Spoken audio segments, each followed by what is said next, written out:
Cette croix me sera toujours chère. Elle est gloire et victoire pour moi.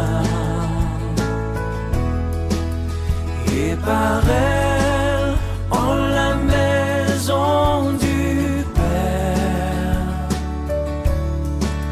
la couronne est offerte à ma foi. Et par elle, en la maison du Père, la couronne est offerte à ma foi.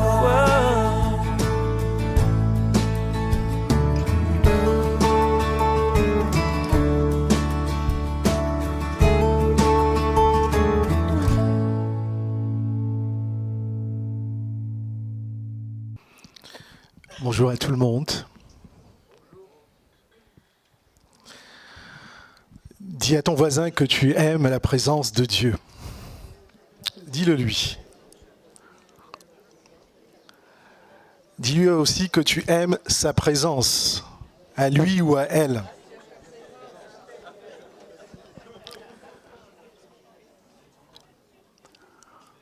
Soyez bénis ce matin.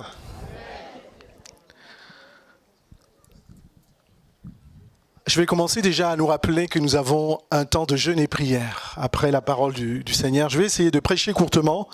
Faites-moi des grands signes, des gros yeux si je suis un peu long.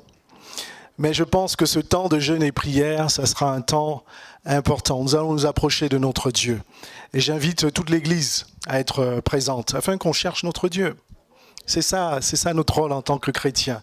Suivre Christ en cherchant notre Dieu. Je vais commencer ce message avec un sondage.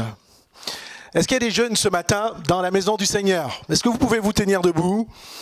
Vous vous tenir debout. Et parmi ces jeunes-là, ne tardez pas les jeunes, vous pouvez vous tenir debout. Est-ce qu'il y en a qui aiment la prière? Si vous aimez la prière, vous levez la main. Oh. Est-ce qu'il y en a qui prient au moins 30 minutes par semaine? Gardez la main levée. Est-ce qu'il y en a qui prient au moins 1 heure par semaine? Prière personnelle devant son Dieu. Vous voyez, ils sont vraiment francs. Il y a du boulot, hein? Vous pouvez vous asseoir. Merci pour votre franchise. Est-ce qu'il y a des sœurs dans cette maison, à la maison du Seigneur? Est-ce que vous pouvez vous tenir debout? Activement. Est-ce que les sœurs peuvent se tenir debout? Est-ce que les sœurs aiment la prière? Est-ce que les sœurs aiment se tenir devant la présence de Dieu? Est-ce qu'il y a des sœurs qui font plus d'1 heure de prière par semaine? Non, c'est la question individuelle, s'il vous plaît. Merci pour votre franchise. Et tout le reste, tous ceux qui ne se sont pas tenus debout, est-ce que vous pouvez vous tenir debout? Tout le reste, s'il vous plaît, ne vous faites pas... Tous ceux qui ne se sont pas tenus debout, moi je reconnais ceux qui ne se sont pas levés. Si ton voisin ne s'est pas levé, dis lève-toi. Est-ce que vous aimez la prière? Quels sont ceux qui aiment la prière? Quels sont ceux qui passent 30 minutes, vous êtes devant votre Dieu, 30 minutes personnellement, devant le Seigneur, à prier par semaine? Quels sont ceux qui passent 1 heure devant son Dieu par semaine? Soyons francs. Amen. Et il y a du boulot. Et il y a du boulot. J'en fais partie aussi. Et je voulais vous parler de la prière ce matin. Vous savez, nous ne pouvons rien faire sans la prière. Tu ne peux rien faire sans la prière. Jésus pouvait dire, sans moi, vous ne pouvez rien faire. Donc le titre du message, c'est « Ma maison sera appelée une maison comment? De prière ». Est-ce que les jeunes m'entendent? Les jeunes au fond là-bas, à côté de Lazare. Ma maison sera appelée une maison de prière. Quand tu fais comme ça, les jeunes te disent « Ah, le pasteur m'a affiché, Et donc nous n'allons pas tarder, nous allons lire dans Matthieu 21, à partir du verset 10. Si vous avez vos Bibles, la parole de Dieu nous dit ceci. Lorsqu'il entra dans Jérusalem, toute la ville fut émue et l'on disait « Qui est celui-ci » La foule répondait « C'est Jésus, le prophète de Nazareth en Galilée. » Jésus entra dans le temple de Dieu il chassa tous ceux qui vendaient et qui achetaient dans le temple. Il renversa les tables des changeurs et les sièges des vendeurs de pigeons. Et il leur dit, il est écrit, ma maison sera appelée une maison de prière. Mais vous, vous en faites une caverne de voleurs. Des aveugles et des boiteux s'approchèrent de lui dans le temple et il est guéri.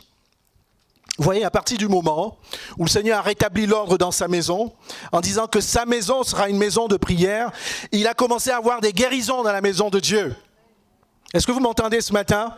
Dans le texte que nous avons lu, Jésus il a donné un coup de pied aux tables, il a chassé les vendeurs et ainsi de suite. Et à partir de ce moment-là, le temple était propice pour les guérisons. Parce qu'il y a des personnes qui se sont approchées de Dieu, de Jésus, et qui ont été guéries. Verset 15, mais les principaux sacrificateurs et les scribes furent indignés à la vue des choses merveilleuses qu'il avait faites et des enfants qui criaient dans le temple, Hosanna au fils de David. Donc on peut s'arrêter là. Et nous voyons que au verset 15, la Bible nous dit que les principaux sacrificateurs et les scribes furent indignés. Qu'est-ce que Jésus venait de faire ? Il venait de mettre un gros coup de pied dans la fourmilière. On va revenir sur tout ce que Jésus a fait. Il a rétabli l'ordre dans sa maison en disant « Ma maison sera appelée une maison de prière, pas une maison de vente, pas une maison commerciale. Pas une maison où on vient faire de l'échange. Pas une caverne de voleurs. » Et c'est à partir de ce moment-là qu'il a commencé à avoir de l'opposition dans la maison de Dieu. Qu'est-ce que tu dois comprendre ce matin ? À partir du moment où ta maison, l'église, sera un lieu de prière, il y aura de l'opposition. Parce que le diable n'aime pas la prière. La prière, vous savez, c'est une puissance qui détruit les œuvres du diable, de l'ennemi. Le diable veut détruire ta vie. Il veut t'éloigner de Dieu. Il veut te faire penser comme le monde pense. Le diable veut t'éloigner de Dieu. Il veut que tu sois faible spirituellement. Il veut que tu n'aies pas envie de prier. Il veut que la plupart de ton temps, tu passes à faire autre chose qu'à te tenir devant ton Dieu. Et je vais te dire, il va y avoir l'opposition. Parce que la prière, c'est la rencontre avec Dieu. Alléluia. Et je vais vous parler de ça. Mais qu'est-ce qu'on faisait dans le temple ? Dans le temple, on faisait des sacrifices dont les personnes apportaient les holocaustes, leur offrande à Dieu pour recevoir le pardon. Et dans le temple aussi, on lisait la parole de Dieu. Il y avait des enseignements de la Torah. Les prêtres et les scribes, ils venaient et puis ils lisaient la Bible. Et ils louaient Dieu. Et certains, ils adoraient Dieu et puis ils exprimaient certaines fêtes, la fête de la Pentecôte, la fête du tabernacle. C'est tout ce qu'ils faisaient dans le temple. Et puis c'était également le lieu saint. Vous savez, Jésus-Christ, la Bible nous dit que avant, pour venir à l'encontre de Dieu, il n'y avait que le souverain sacrificateur, une fois par an, qui rentrait. Et quand il rentrait, c'est avec beaucoup de crainte.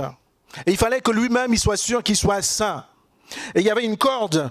Et vous qui avez écouté les enseignements de notre pasteur Niederman, vous devez le savoir par cœur. Il y avait une corde qui tenait le souverain sacrificateur. Parce que s'il ne faisait pas attention à sa tenue, à sa posture, à sa crainte devant son Seigneur, lui pouvait mourir là. Mais la Bible nous dit que depuis que Jésus-Christ il est mort à la croix, le voile a été déchiré. C'est-à-dire que toi et moi, tu peux rentrer dans la présence de Dieu, dans le lieu très saint. Ma maison sera appelée une maison de prière. Et le temple aussi, c'était un lieu de prière. Donc je vous disais que le peuple venait, il priait, il louait, ainsi de suite. Donc la maison de Dieu, c'était un lieu d'offrande. Est-ce que tu viens ce matin en t'offrant, toi ? C'est fini les offrandes des animaux. Mais est-ce que c'est maintenant que toi et moi, nous sommes des offrandes qui doivent être de bonne odeur pour le Seigneur ? Est-ce que quand tu viens dans la maison de Dieu, tu te présentes vraiment comme une offrande en disant « Seigneur, je ne m'appartiens plus, mais je t'appartiens, je m'abandonne à toi ». Et je disais que le temple, c'était également un lieu d'enseignement. Est-ce que tes oreilles sont attentives ? Ce n'est pas uniquement pendant le message que Dieu t'enseigne. C'est pendant la prière à 10h15 que Dieu te parle. C'est pendant la louange que Dieu te parle. C'est pour ça que tu dois t'approcher de ton Dieu, rentrer dans le lieu très saint. Quand tu es dans le temple du Seigneur, nous allons voir, le temple du Seigneur, ce n'est pas simplement ce lieu. Nous allons le voir après. Et pourquoi Jésus-Christ s'est énervé, à votre avis ? La Bible nous dit qu'il est rentré dans ce temple-là. Je vous ai décrit ce qu'on faisait dans le temple. Le temple, ce n'était pas un lieu commercial. Le temple, ce n'était pas un lieu de divertissement. Le temple, c'était un lieu de rencontre avec Dieu. Et Jésus-Christ, pourquoi il s'est énervé ? Il y a très peu de fois où Jésus-Christ s'est énervé. Jésus-Christ était dans une grande colère parce qu'il voyait que ce qui se passait dans le temple était en train d'éloigner tout ce qui était de la volonté de Dieu. Tout ce qui se passait dans le temple était en train de les détourner de la mission de Dieu, qui est ce que vous devez, toi et moi, nous devons rencontrer notre Dieu dans sa maison. Ma maison sera appelée une maison de prière. Alléluia. Ma maison sera appelée une maison de prière. Alors pourquoi Dieu veut que nous retournions dans sa maison de prière ? Lorsque nous lisons dans Ésaïe 56, verset 7, c'était le temps de la déportation des Juifs. Donc le peuple était éloigné. Et Ésaïe disait, et de la part du Seigneur, je les amènerai sur ma montagne sainte. Et vous voyez, s'il vous plaît, faisons attention à tous les mots. Je vous prie de bien ouvrir vos oreilles parce tous les mots dans la parole de Dieu ont un sens quand le Seigneur parle. Et je les réjouirai dans ma maison de prière. Leur holocauste, c'est-à-dire leur offrande, et leurs sacrifices seront agréés sur mon autel, car ma maison sera appelée une maison de prière pour tous les peuples. Et donc, qu'est-ce que Ésaïe était en train de dire de la part du Seigneur ? Je les amènerai sur la montagne sainte. Peut-être tu ne réalises pas ce matin. La montagne sainte, c'est le lieu de Dieu. C'est le lieu de la rencontre avec Dieu. C'est là où Dieu se trouve. Est-ce que vous savez qu'en ce moment où je suis en train de parler, Dieu réside là où on est ? Parfois, on vient dans la maison de Dieu et on vient comme d'habitude, mais tu es sur la montagne sainte. Je les amènerai sur la montagne sainte.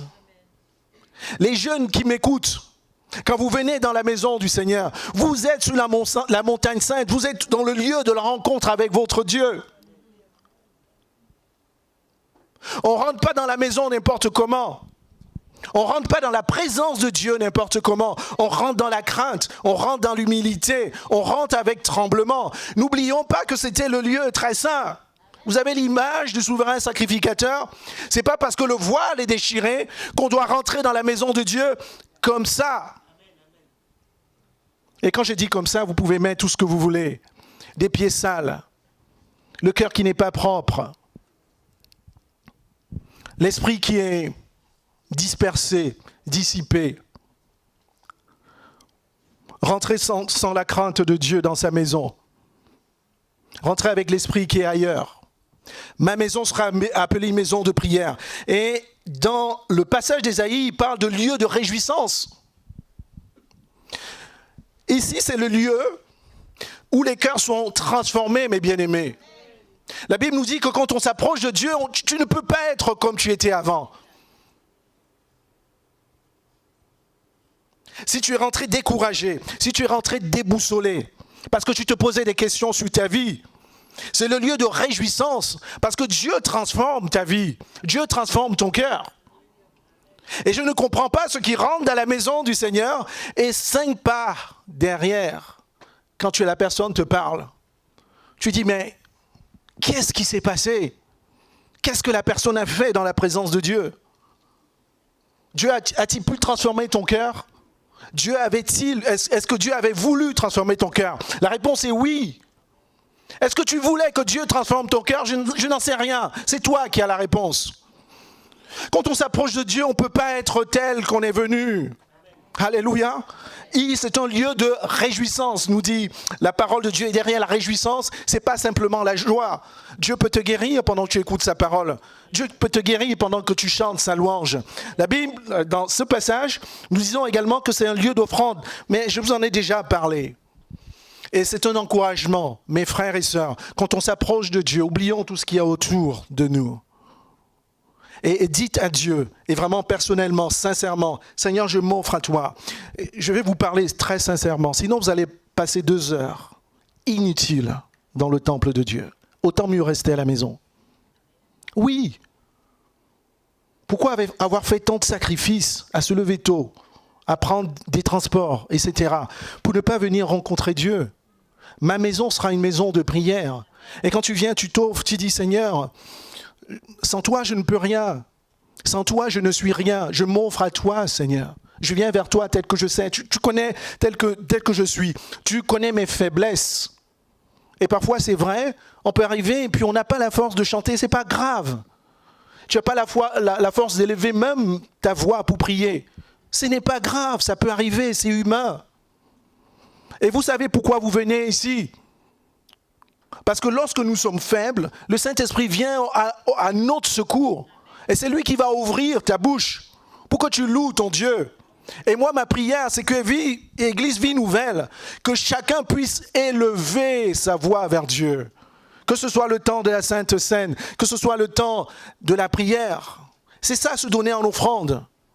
Pourquoi tu ne lèves pas ta voix, mon frère et ma sœur? Tu as honte de qui? Tu as honte de quoi? Ne sommes-nous pas frères et sœurs dans la présence de Dieu? Pourquoi te retiens-tu devant ton Dieu? Demande à Dieu de t'aider. Quand on dit on prie pour la Sainte Seine ou à 10h15 on prie, il faudrait que ce soit tellement énorme comme dans le temple de Salomon que la présence de Dieu, la Bible nous dit que la gloire de Dieu a envahi toute la maison. Alléluia. Parce que chacun s'est venu, s'est abandonné. Et c'est un encouragement, mon frère et ma sœur. Abandonne-toi à Dieu quand tu viens devant ton Dieu. Sinon, tu perds ton temps. Et donc, ma maison fait référence à quoi, selon vous? Je sais que vous êtes très présents ce matin. Du coup, la maison fait référence à quoi? Quand Jésus dit « ma maison sera une maison de prière », ça fait référence à quoi? Ça fait référence au temple, à l'église. Ça fait référence aussi à quoi? Ça fait référence aussi à notre famille, la sœur a dit. Oui, ma sœur. Et la maison fait référence aussi à quoi? Il y a une troisième réponse. À nous-mêmes. Et donc la maison de Dieu, c'est bien ça. Dans le contexte que nous avons lu, la maison de Dieu, c'était le temple. Et aujourd'hui, c'est l'église. C'est le lieu de la rencontre. Ce n'est pas simplement ce bâtiment, c'est nous, en fait. On aurait pu se rencontrer dans la rue, n'est-ce pas? Bon, donc la maison de Dieu, c'est ça. Et depuis, vous savez, depuis la création, le Seigneur, il a tout fait pour être présent dans sa maison. C'est pour ça que les Juifs avaient d'abord, vous voyez, il y a eu toute cette séquence entre l'arche, le tabernacle, qui était, on va dire, la future église. Ensuite, il y a eu le temple. Maintenant, il y a le Saint-Esprit qui habite en nous. Vous voyez tout le chemin que Dieu a parcouru? Parce qu'il pouvait dire dans Exode 25, verset 8, « Ils me feront un sanctuaire et j'habiterai au milieu d'eux. » Donc Dieu veut habiter au milieu de nous, Église. Donc la maison, c'est aussi moi-même. Et peut-être que tu ne le sais pas encore. Peut-être toi qui viens dans la maison du Seigneur, tu t'ennuies parce que peut-être tes parents t'ont demandé de te lever. Le réveil a sonné, mais c'était compliqué. Mais je veux te dire, ce matin, tu ne le sais pas, tu es aussi la maison de Dieu. Pourquoi? Parce que la Bible te dit, ne savez-vous pas que vous êtes le temple du Saint-Esprit et que l'Esprit de Dieu habite en toi? C'est-à-dire quand tu te déplaces, tu marches, même quand tu n'as pas envie. C'est pas parce que tu ne viens pas à l'église que tu n'es pas la propriété de Dieu et le temple de Dieu. L'Esprit de Dieu habite en toi. Mais quand on le sait, mais ça change tout. Mais ça change tout. De savoir que Dieu habite en moi. Je suis son temple, je suis sa maison. C'est-à-dire que quand j'arrive devant sa présence, qu'importe ce que je ressens, qu'importe mes sentiments, qu'importe mon état, je sais que Dieu est en moi et que je dois me réjouir en lui. Alléluia.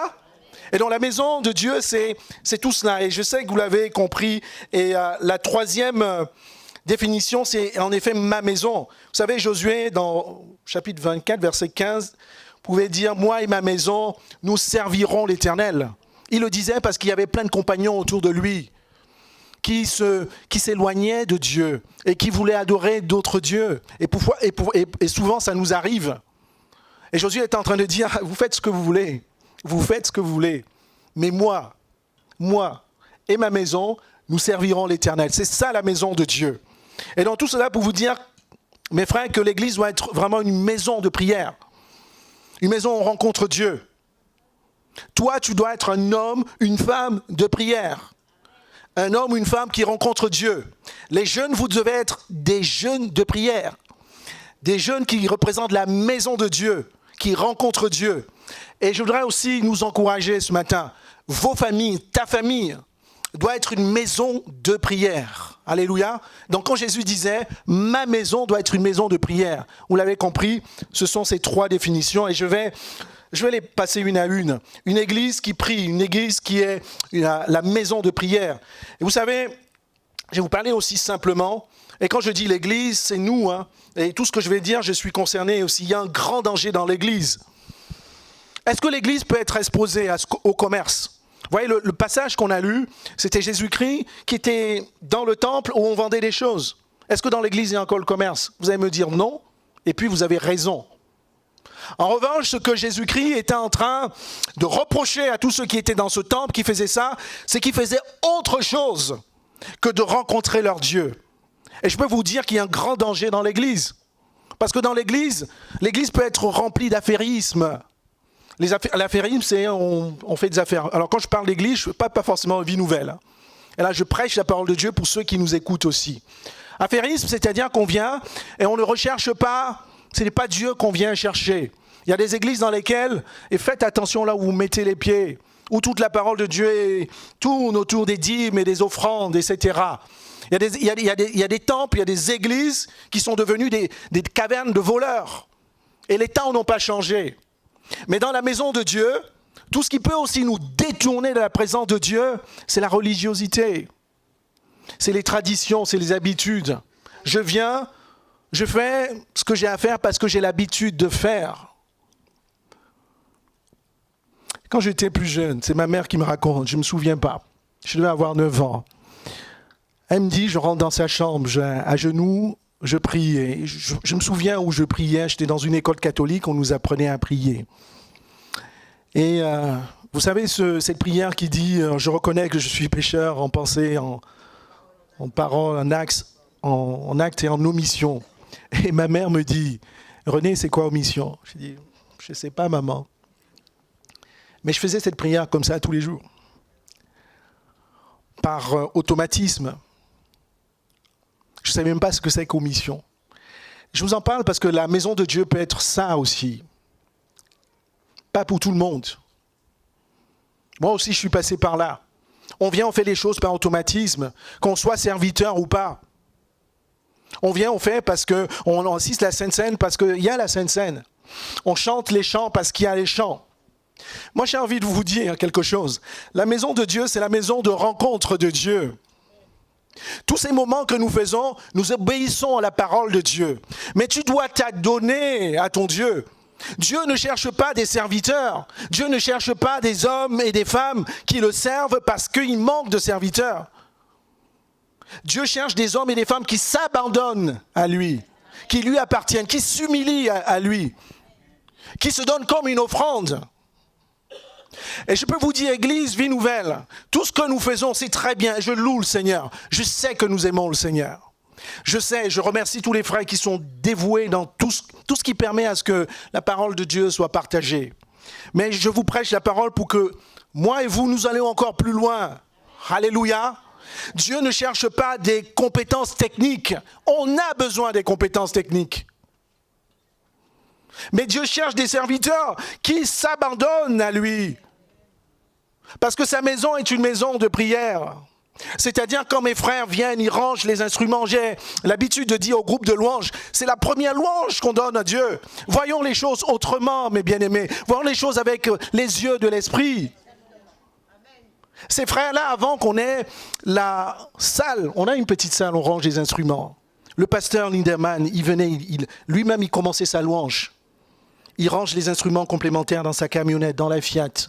Il fait tout ce parcours, il vient. Il y a les frères en bas, au moins 4, de souvenirs qui déchargent et qui viennent ici très tôt. Que Dieu nous ouvre les yeux de l'esprit. La louange qu'on passe ici, c'est bien. Et les frères qui font la louange ici sont bénis aussi, parce qu'ils aiment le Seigneur. Mais la louange n'a pas commencé là.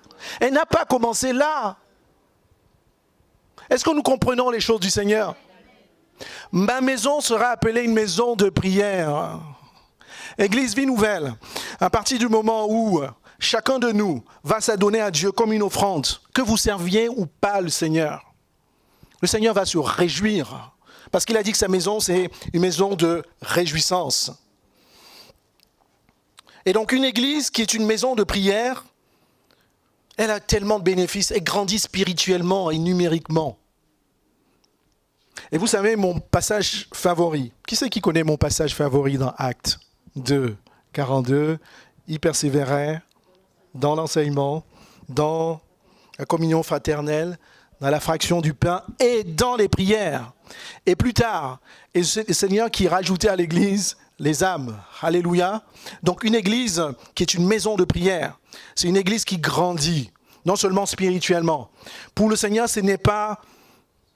Si, le Seigneur veut que toutes les âmes soient sauvées. Mais ce qui importe pour lui, c'est d'abord que l'Église grandisse spirituellement. Alléluia. Et que plein d'âmes soient sauvées. Donc une Église qui est une maison de prière, elle grandit spirituellement et numériquement. Une Église aussi qui est une maison de prière, elle influence son entourage. Aujourd'hui, c'est le monde qui veut nous influencer. La manière dont on fait les cultes, la manière dont on décore les églises, etc. Ou même on veut faire la louange, on veut ressembler au monde. Alors que c'est nous qui devons influencer le monde. Vous n'êtes pas d'accord? Non, mais si tu ne sais pas que tu es la lumière du monde, et que c'est la lumière qui éclaire le monde, c'est qu'il y a un petit souci. C'est toi qui dois éclairer ton monde, c'est toi qui dois éclairer. L'Église doit éclairer son monde. Et donc une Église qui est une maison de prière vit dans l'unité, et je bénis le Seigneur. Vous savez, ça tombe bien, le pasteur Léandre a prêché sur, c'était quoi? J'aime l'Église. Moi aussi, j'aime l'Église. Et j'aime l'Église Vie Nouvelle. Parce qu'il y a beaucoup d'amour. Et j'ai vu que quand il y en a un qui tombe, il y en a un qui est malade, c'est tout le monde qui est autour. Mais bien aimés, ne changeons pas. C'est l'œuvre de Dieu. C'est l'œuvre de l'Esprit de Dieu dans nos cœurs. Que personne ne vienne vous mentir, ne vous éloigne avec quoi que ce soit. Et les jeunes qui sont l'Église de demain, vous savez ce que vous voyez faire par les adultes. Faites aussi pareil. Alléluia. La vraie religion consiste à s'occuper de ses frères et sœurs. Et je bénis l'Église pour cela. L'Église vit dans l'unité quand elle est une maison de prière. L'Église aussi avance malgré les oppositions du monde. Et il y a un passage dans Actes, on aura des oppositions. Vous avez suivi ce témoignage sur les églises évangéliques qui a créé beaucoup de confusion. Certains d'entre vous l'ont vu. Et tout à l'heure, pour toute l'Église qui sera là, on va prier pour établir vraiment l'étendard de Jésus-Christ. Il y aura de la confusion. Mais on ne doit pas regarder à cette confusion. Une église qui prie, elle continue. Parce qu'elle sera toujours opposée. Ce n'est pas en 2025 que l'église de Jésus a été opposée. Depuis que Jésus-Christ, même Jésus-Christ était là, ce n'était même pas encore appelé église, tout le monde était opposé à l'église. Mais malgré ça, une église qui prie, elle avance malgré l'opposition. Maintenant, je lis dans Actes 5, 38, c'est Gamaël, docteur de la loi, saisi par le Saint-Esprit. C'était un moment où les apôtres étaient jetés dans les prisons. Et il disait à ceux qui l'entouraient, écoutez ce qu'il dit, maintenant, ne vous occupez plus de ces gens et laissez-les aller. S'il s'agit d'une décision ou d'une œuvre humaine, elle disparaîtra. Mais si elle vient de Dieu, vous ne pourrez la détruire. Ne courez pas le risque d'avoir combattu contre Dieu. Vous voyez ce qu'il a déclaré? Et donc une église qui prie, mes amis, c'est une église qui avance malgré les oppositions. Parce que ce n'est pas contre la chair et le sang. C'est contre le diable, ses autorités, les principautés, qui détestent Jésus. Mais une église qui prie, c'est une église qui avance malgré les oppositions. C'est une église qui accomplit les miracles. Acte 2, verset 5, Pierre était en prison. Il était gardé, la Bible nous dit souvent il y a des détails, enchaîné entre deux gardes de corps. Qu'est-ce que l'Église faisait? L'Église était en train de prier, d'intercéder. Et je bénis encore l'Église Vie Nouvelle. Et ma prière ce matin, c'est que nous allions encore au-delà, plus haut, plus fort dans la prière.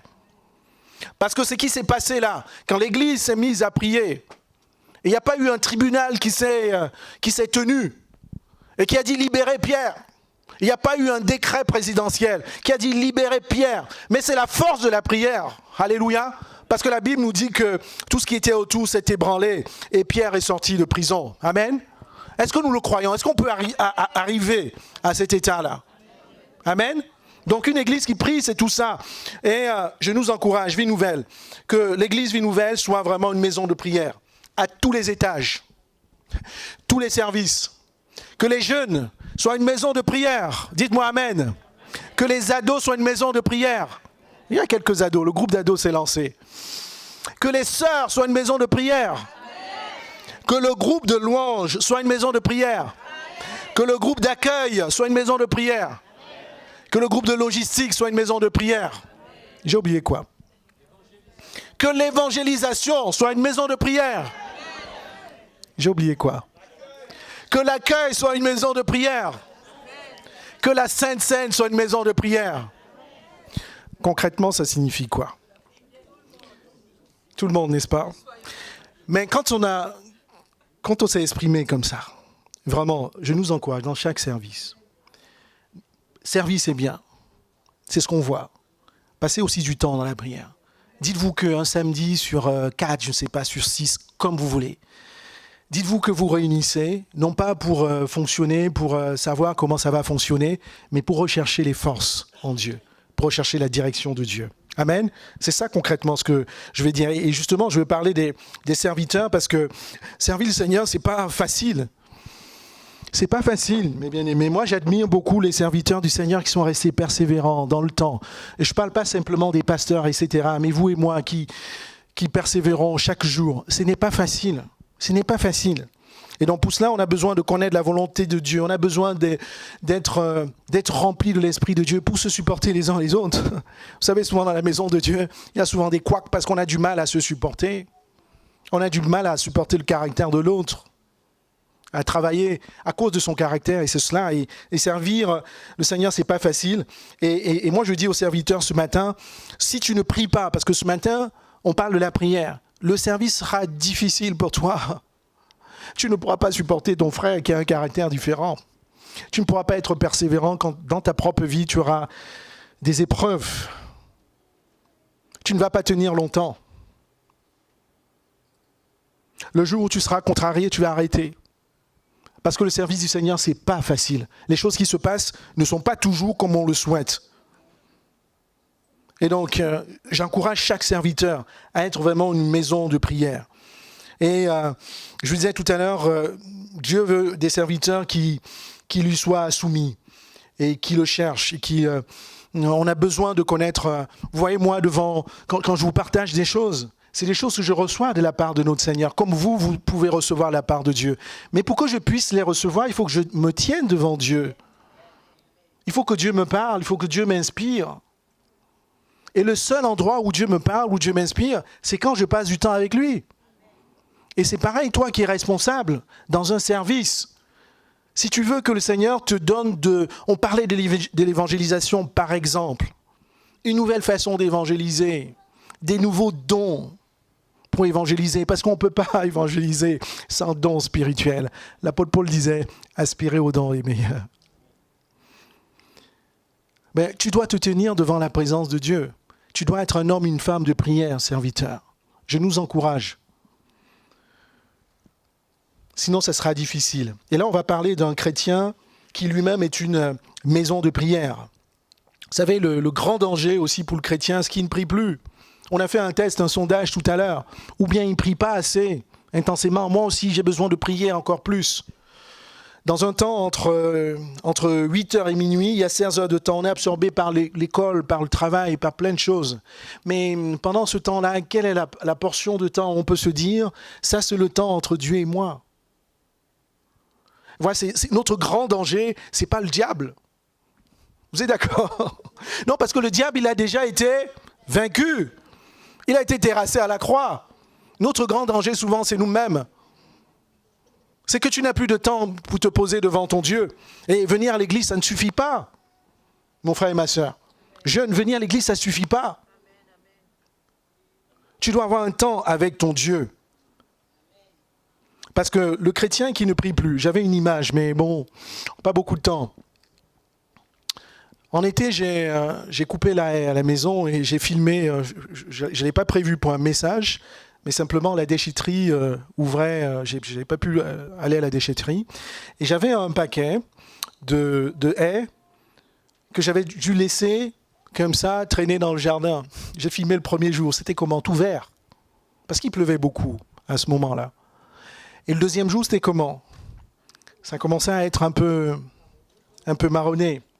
Et le troisième jour, c'était comment? C'était tout sec. Faites l'expérience chez vous. Coupez pas toute votre belle plante à la maison, mais coupez une feuille. Et laissez-la. Regardez-la, aujourd'hui c'est dimanche. Regardez-la lundi, mercredi et vendredi. Regardez la coloration de la feuille. Le chrétien qui ne prie pas, c'est cela. Tu vas t'assécher progressivement. C'est pas que tu vas maigrir. Tu vas t'assécher spirituellement. Progressivement, tu ne vas plus avoir envie de prier. Progressivement, tu ne vas plus avoir envie de lire ta Bible. Progressivement, tu ne vas même pas avoir envie de recevoir un coup de fil d'un frère ou une sœur. Ça peut arriver là. Hein. Et progressivement, tu ne vas même pas avoir envie de venir à l'église. C'est ça la réalité, mes frères et sœurs. Ma maison, ta maison qui est toi-même, tu dois être une maison de prière. Sinon, tu t'assèches. Un chrétien qui est asséché, c'est un chrétien qui est aride. Rien ne peut sortir de bon de ta bouche. Rien ne peut sortir de bon dans ton service. Rien ne peut sortir de bon même si tu veux aimer. Rien de rien. Parce que tu t'es pas tenu devant ton Dieu. La Bible nous dit que, en fait, c'est Dieu qui nous transforme. Vous savez, le chrétien qui prie, je vous disais aussi, il est transformé. Il y a un passage qui dit que nous tous qui reflétons le Seigneur de gloire en gloire, nous sommes comment chaque jour transformés aussi de gloire en gloire par le Seigneur l'Esprit. C'est-à-dire que quand tu t'approches, tout ce que je vous dis, mes amis, je ne peux pas parler de ce que je n'ai pas expérimenté. Je n'ai pas toujours été un homme de prière, même pendant des années de prière. Mais si jamais vous mettez en pratique la parole, ce que je suis en train de vous partager, qui est la parole de Dieu sur la prière, vous verrez que votre vie de prière, votre vie spirituelle va être démultipliée. Alléluia. Si tu ne pries pas, tu seras comme ça. La Bible, alors je vous parlais, oui, de ce passage qui dit que nous sommes transformés de gloire en gloire par le Seigneur l'Esprit. C'est-à-dire que quand tu t'approches de ton Dieu dans la prière, c'est là qu'il te transforme. Tu es incapable d'aimer, il va te permettre d'aimer. Tu es incapable de sortir une bénédiction de ta bouche. Il va changer ta langue pour que ta langue soit une langue de bénédiction. Il y en a qui luttent beaucoup contre ça. C'est un combat de sortir des choses, des choses bénies ou des bénédictions. C'est un combat parce que tu ne laisses pas Dieu te transformer. Et dans la prière, tu vas être transformé. Et le chrétien qui prie, c'est un chrétien également qui est très fort dans le combat. Vous savez, Daniel, je l'aime beaucoup, 6, verset 10. On lui avait même interdit de prier. La Bible nous dit ceci. Lorsque Daniel sut que les décrets étaient écrits, il se retira dans sa maison où les fenêtres de la chambre supérieure étaient ouvertes dans la direction de Jérusalem. Et 3 fois le jour, il se mettait à genoux, il priait, il louait son Dieu comme il le faisait auparavant. Donc un chrétien qui prie, c'est un chrétien qui persévère dans le combat. Amen. Et on va être combattu, tu vas être combattu. Et ce n'est pas ton frère. C'est le diable qui veut t'éloigner de Dieu. Et c'est pour ça que tu dois être fort si tu pries. Un chrétien qui prie, c'est celui qui va résister contre les tentations. Joseph, vous savez, il y a la femme de Potiphar qui vient lui faire les yeux doux, etc. Qu'est-ce qu'il a pris? Il s'en est enfui. Amen. Est-ce que vous pensez que c'est l'acte physique de s'enfuir? C'est parce qu'il priait que Dieu lui a donné cette force de fuir. Vous voyez? Il n'y a rien, il n'y a pas de tentation qui sera plus forte que toi. Ne viens pas me dire, oh tu sais mon frère, c'était plus fort que moi. Non. C'est parce que celui qui était en toi, qui était plus fort que toi, tu ne l'as pas laissé agir. Et tu le laisses agir par la prière. Donc tu seras aussi fort contre les épreuves. David, vous le connaissez, il priait constamment. David consulta l'Éternel, éprouvé constamment par Saül, éprouvé constamment. Mais il était fort devant ses épreuves. Ah, les chrétiens, tu ne dis pas bonjour, ou alors tu ne fais pas attention, c'est la fin du monde. Mais ce n'est pas une épreuve. C'est même loin d'être une tribulation. L'apôtre Paul parlait de légères afflictions. Donc, si tu veux être fort devant les épreuves, et j'ai pris juste une petite épreuve comme ça, une légère affliction, mais tu peux être affligé, tu peux avoir des épreuves dans ton travail, à l'école. Si tu ne pries pas, mais tu seras faible spirituellement, tu ne pourras rien faire. Tu ne pourras rien faire du tout. Et donc, c'est un encouragement, toi, chrétien, à vraiment développer ta vie de prière. Et enfin, un chrétien qui prie, j'ai 2 autres choses aussi. En fait, je vais le dire autrement. Le fruit de l'esprit que tu portes, ça sera à l'image de ta vie de prière. Le fruit de l'esprit, c'est quoi? C'est l'amour, c'est la paix. Qui c'est qui peut m'aider? C'est la joie, la paix, la patience. Et je le redis autrement. Le fruit de l'esprit, peut-être que tu en portes plusieurs, mais le fruit de l'esprit que tu portes, c'est à l'image de ton temps de prière avec le Seigneur. Une fois de plus, parce que plus tu pries dans le Seigneur, il te transforme. Il te permet d'être ce que tu ne peux pas être. Il te permet d'être bon, tu ne peux pas être bon. Il te permet d'être rempli d'amour, parce que tu ne peux pas être rempli d'amour. Et le Seigneur nous encourage à apporter beaucoup de fruits. Alléluia. Et si tu veux porter des fruits de l'esprit, eh bien c'est dans la prière, où tu vas demander au Seigneur de te transformer, de te changer. Et si tu veux également aller encore plus loin, il faut prier en langue. Tout ce que le Seigneur nous dit est biblique. Prier en langue, c'est surtout pour son exercice personnel, à la maison. Et l'apôtre Paul pouvait nous dire que, vous savez, les prophéties qu'on a, etc., c'est pour l'Église, c'est important. Mais la prière en langue, c'est pour nous édifier. Il pouvait dire, je loue le Seigneur parce que je prie en langue plus que vous-même. Il ne voulait pas s'enorgueillir, mais il voulait nous encourager à prier en langue. Et peut-être que tu pries en langue et tu le négliges. Souvent, il y a des petites choses comme ça, des petites recommandations, on ne fait pas attention. Et donc, je t'encourage à prier en langue chez toi. À prier en langue, parce que tu vas te fortifier. Se fortifier, c'est quoi? C'est avoir une plus grande foi. C'est avoir une plus grande confiance. C'est ça notre défi de tous les jours, c'est de garder notre foi. Plus tu pries en langue, plus tu as une grande foi, une grande confiance.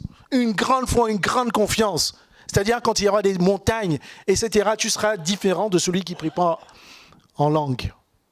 Parce que toi, tu te seras édifié. Tu es appelé une maison de prière. Une famille qui prie, vous savez aussi le danger dans les familles ne prient plus. Et je vais à chaque fois vous le dire les choses assez simplement. Dans nos familles, là, ce matin, c'est vrai, il y a de l'amour. Dans vos familles, vous avez éduqué vos enfants, etc. Peut-être même vous êtes en couple, il y a de l'amour.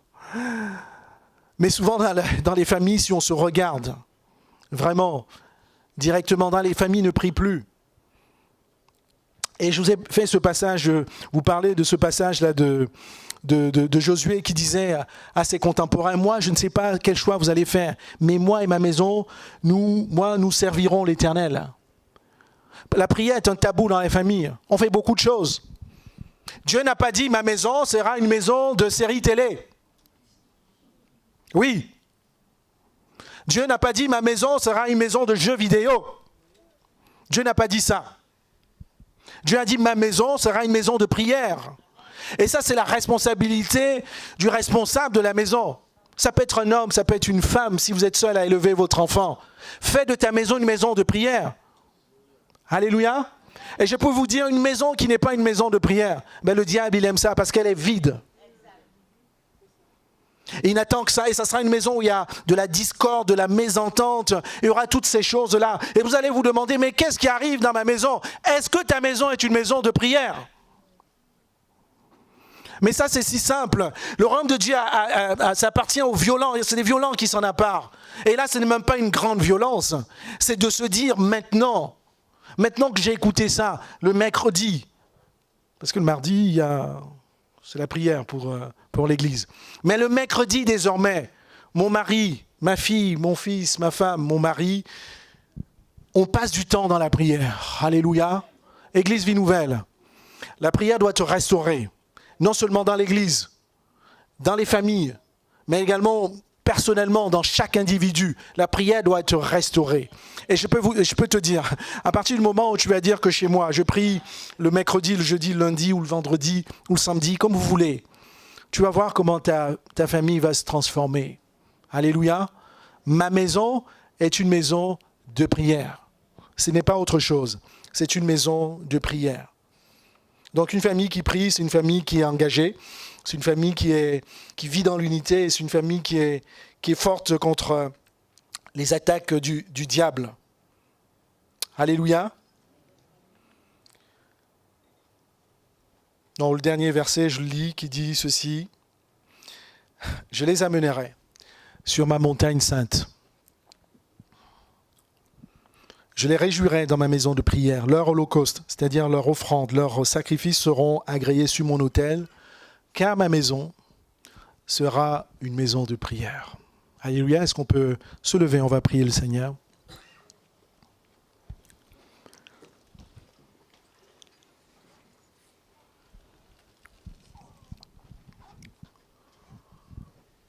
Seigneur, nous te rendons grâce, nous te bénissons pour ta présence ce matin.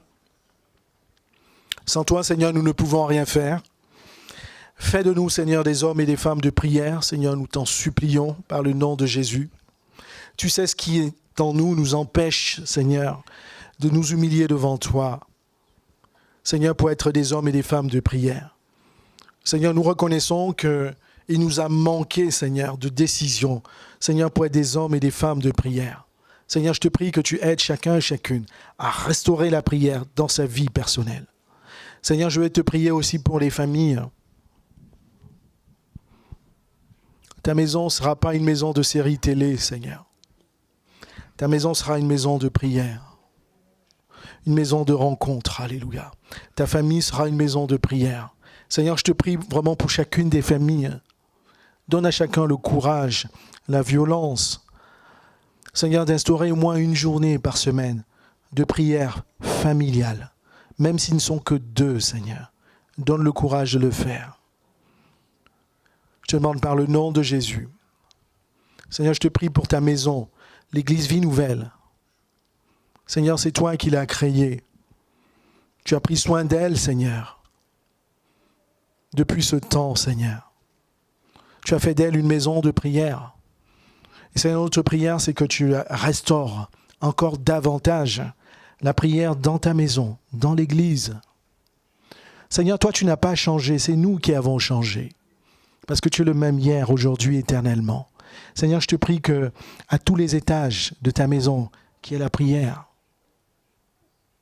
à tous les étages, tous les services, Seigneur, par ta grâce, tu insuffles, Seigneur, tu insuffles un souffle nouveau, Seigneur, dans la prière.